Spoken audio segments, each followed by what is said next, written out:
दोस्तों, अगर बात की जाए यूनिवर्स की तो यह कहना बिल्कुल गलत नहीं होगा कि इसके बारे में हमें कुछ भी नहीं पता। ब्रह्मांड का ना तो कोई अंत है और ना ही कोई शुरुआत। बस ये जान लीजिए कि हमारा जीवन इस ब्रह्मांड के एक छोटी सी गैलेक्सी के छोटे से ग्रह पर टिका हुआ है और ये गैलेक्सी खुद ही कई सारे रहस्यों से भरी पड़ी है। यही नहीं, ब्रह्मांड में ऐसे अरबों या यूं कह लें कि अनंत गैलेक्सीज हैं जिनके बारे में किसी को कुछ भी नहीं पता। बस सारे के सारे अंदाजे लगाए जा रहे हैं। किसी और गैलेक्सी के बारे में जानने से पहले हमें अपनी गैलेक्सी के रहस्यों से पर्दा उठाना बहुत जरूरी है। इन्हीं रहस्यों की श्रेणी में एक बहुत बड़ा रहस्य है जो सदियों से चर्चा का विषय बना हुआ है और वो है ब्लैक होल। आखिर क्या है ये ब्लैक होल और इसे ब्लैक क्यों कहा जाता है? क्या इसमें कोई होल है जिसकी वजह से हम इसे ब्लैक होल कहते हैं? आखिर ये आया कहां से है, या फिर ये पहले आया और हमारी गैलेक्सी बाद में आई?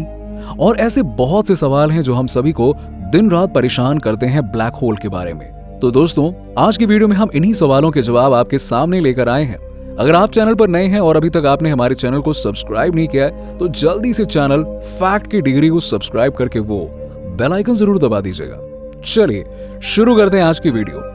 दोस्तों, ब्लैक होल क्या है? इसके बारे में अभी कई विवाद हैं। कुछ वैज्ञानिक मानते हैं कि यह ब्रह्मांड का मुख है और इसी में ब्रह्मांड का अंत भी छुपा हुआ है। इसी से सृष्टि की रचना हुई है और एक दिन इसी में सब कुछ समा जाएगा। इस बात में कितनी सच्चाई है ये तो नहीं पता, पर आपको ब्लैक होल के फॉर्मेशन के बारे में जरूर बता सकता हूँ। ब्लैक होल का फॉर्मेशन दो बिग स्टार्स के कोलैप्स से या फिर कोई स्टार जो अपनी एज पूरी कर चुका हो और उसके केंद्र में हाइड्रोजन और हीलियम का फॉर्मेशन स्टॉप हो चुका हो और केंद्र में मौजूद लास्ट एलिमेंट आयरन हो, जिसकी वजह से स्टार पर अंदर से लगने वाली ग्रेविटी फोर्स बाहर से लगने वाले फोर्स की तुलना में बहुत अधिक बढ़ जाती है, जिसका नतीजा ये होता है कि स्टार तेजी से कंप्रेस होने लगता है और अपने आसपास के मौजूद सभी गैसेस को अब्सॉर्ब करने लगता है। इस स्टार का मास इतना ज्यादा बढ़ जाता है कि कुछ ही समय के बाद एक बहुत बड़ा धमाका होता है जिसे सुपरनोवा एक्सप्लोजन कहते हैं। ये एक्सप्लोजन इतना भयानक होता है कि जिस जगह पे ये धमाका होता है वहां आसपास एक डेंस एटमॉस्फेयर क्रिएट हो जाता है जो कि देखने में काफी अलग होता है। एक साइकिल में सभी पार्टिकल मूव करते हैं। ग्रेविटी इतनी ज्यादा होती है कि अपने आसपास आने वाली सभी चीजों को ये अब्सॉर्ब करने लगते हैं। आप इस डेंस सर्कल के बीच में देखेंगे तो आपको कुछ भी नहीं दिखेगा। It's all black. ऐसा लगता है कि मानो कोई रास्ता है जिसको पार करके आप दूसरी दुनिया में जा पहुंचेंगे। शायद यही कारण है जिसकी वजह से इसका नाम ब्लैक होल पड़ा। ब्लैक होल की ग्रेविटी, डेंसिटी और प्रेशर इतना हाई होता है कि इसमें से लाइट भी नहीं पास हो सकती, जबकि लाइट सबसे ज्यादा स्पीड से ट्रेवल करती है। पर वो जैसे ही ब्लैक होल के करीब पहुंचती है तुरंत ही अब्सॉर्ब कर ली जाती है। आप कभी भी स्काई में ब्लैक होल की स्थिति का पता नहीं लगा सकते हो क्योंकि ये एक खाली स्पेस है।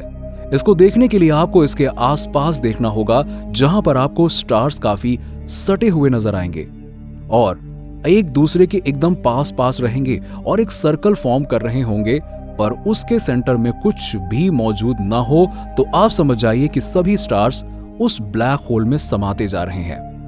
दोस्तों, ब्लैक होल की अपनी एक लिमिट होती है, अपना एक मास होता है। वो जबरदस्ती किसी ऑब्जेक्ट के पास जाकर उसको ड्रैग नहीं करता, बल्कि जो ऑब्जेक्ट उसके साइकिल में आता है वो उस होल के ग्रेविटेशनल फोर्स की वजह से उसमें समा जाता है। कोई ऑब्जेक्ट डायरेक्ट ब्लैक स्पेस में नहीं गिरता, बल्कि उसके चक्र में फंसता जाता है और ये घटना इतनी तेज हो जाती है कि समझ ही नहीं आता कि चंद नैनो सेकेंड्स में ऑब्जेक्ट गायब कहां हो जाता है। ये घटना बिल्कुल वैसी ही है जैसे समुद्र में आने वाली भंवर जो अपने आसपास आने वाली सभी चीजों को भंवर में फंसाकर केंद्र में खींच लेती है। इसके बाद क्या होता है ये बात तो किसी को नहीं पता, पर कुछ मूवीज में इस घटना को बहुत ही खूबसूरती के साथ दर्शाया गया है, जैसे इंटरस्टेलर, जिसमें स्पेस में गया हुआ व्यक्ति अपने स्पेसशिप के साथ में ब्लैक होल में गिर जाता है। ब्लैक होल में गिरने के बाद ऑब्जेक्ट इतनी स्पीड से आगे बढ़ता है कि शायद ही कल्पना की जा सकती है। वो व्यक्ति जैसे जैसे आगे बढ़ता है उसकी स्पेसशिप के चीथड़े उड़ जाते हैं। रास्ते भर में पार्टिकल्स, फायर, बड़े बड़े पत्थर और न जाने क्या क्या उसकी शिप से टकराते हैं और जैसे ही वो बाहर निकलता है वो खुद को एक 5 डायमेंशन वाले प्लेस में पाता है जहां पर वो अपने पास्ट को देख सकता है। ये एक पैरेलल यूनिवर्स जैसी घटना थी कि अगर आप ब्लैक होल को ट्रैवल कर ले जाते हैं तो आप एक मल्टी डायमेंशनल स्पेस में पहुंच जाते हैं। कुछ साइंटिस्ट इस बात का दावा भी कर चुके हैं कि ब्लैक होल के जरिए हम टाइम ट्रेवल कर सकते हैं, पर हर कोई मूवी में दिखाए गए किरदार की तरह खुशनसीब नहीं होगा। आप जैसे ही ब्लैक होल के जोन में आएंगे, राख हो जाएंगे। शायद ही कोई ऑब्जेक्ट होगा जो इतनी ऊर्जा झेल सकता है। दोस्तों, क्या आपको पता है कि हमारे मिल्की वे गैलेक्सी के सेंटर में एक बहुत बड़ा ब्लैक होल है।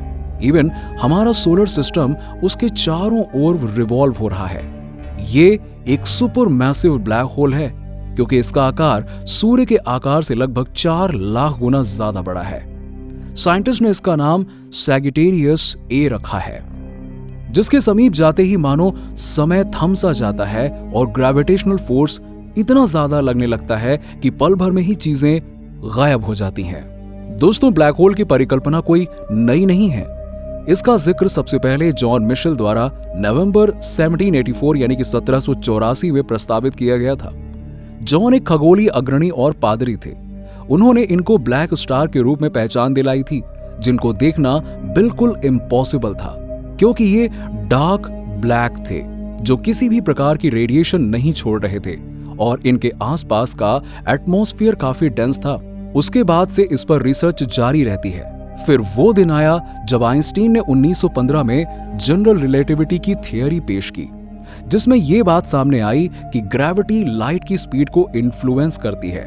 और इसी थियरी के बेस पर उसी साल कुछ महीनों बाद कार्ल श्वार्ज़शिल्ड नाम के एक जर्मन भौतिक विज्ञानी और खगोल शास्त्री ने मॉडर्न ब्लैक होल कॉन्सेप्ट को रखा। श्वार्ज़शिल्ड ने बताया कि ज्यादा से ज्यादा मास वाले ऑब्जेक्ट को तब तक कंप्रेस किया जा सकता है जब तक कि वो एक बिंदु यानी कि डॉट में कन्वर्ट ना हो जाए। इससे उस ऑब्जेक्ट का मास और डेंसिटी प्रेशर की वजह से काफी इंक्रीज हो जाती है, जो अपने आसपास से लाइट को भी पास नहीं होने देती। ब्लैक होल में ना ही कोई इलेक्ट्रिक चार्ज होता है और ना ही ये कोई एंगुलर मूवमेंट शो करता है।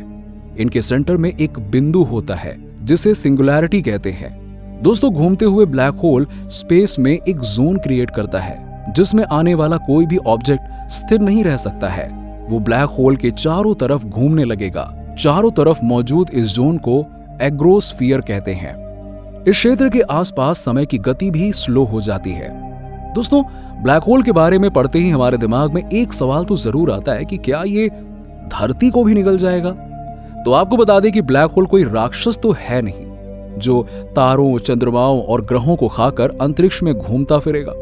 ये एक ब्लैंक स्पेस है जिसका केंद्र अनंत माना जाता है, जिसकी सीमा का हमें कोई अंदाजा ही नहीं है। ये खुद से भी किसी चीज को ड्रैग नहीं करता। इसके हॉरिजॉन में आते ही चीजें अपने आप ही हाई ग्रेविटी की वजह से इसमें फंसती चली जाती हैं। और रही बात पृथ्वी की, तो ये एक ब्लैक होल में नहीं गिरेगी क्योंकि कोई भी ब्लैक होल सौर मंडल के इतने करीब नहीं है जिसमें कोई ग्रह जाके फंस जाए। अगर सूर्य के समान द्रव्यमान वाला भी कोई ब्लैक होल सूर्य की जगह ले ले, फिर भी पृथ्वी इसके अंदर नहीं गिरेगी। ब्लैक होल में सूर्य के समान गुरुत्वाकर्षण होता है, तो ये ठीक वैसे ही वर्क करेगा जैसे सारे प्लैनेट्स सन की परिक्रमा करते हैं। वैसे ही पृथ्वी समेत सभी ग्रह ब्लैक होल की परिक्रमा करेंगे। और अगर बात की जाए सूर्य की, तो सूर्य कभी ब्लैक होल में नहीं बदलेगा क्योंकि सूर्य के पास इतना मास नहीं है और ना ही वो इतना बड़ा है। सूर्य में अभी भी न्यूक्लियर फ्यूजन की क्रिया होती है। जब कभी भी ये प्रोसेस रुकेगी तो शायद ये तब पॉसिबल हो। दोस्तों, उम्मीद है कि आपको जानकारी पसंद आई होगी। वैसे तो ब्लैक होल कॉन्सेप्ट बहुत बड़ा है। अगर आप इससे जुड़ी और भी इंटरेस्टिंग वीडियो देखना चाहते हैं तो हमें कमेंट सेक्शन में कमेंट करके जरूर बताइए।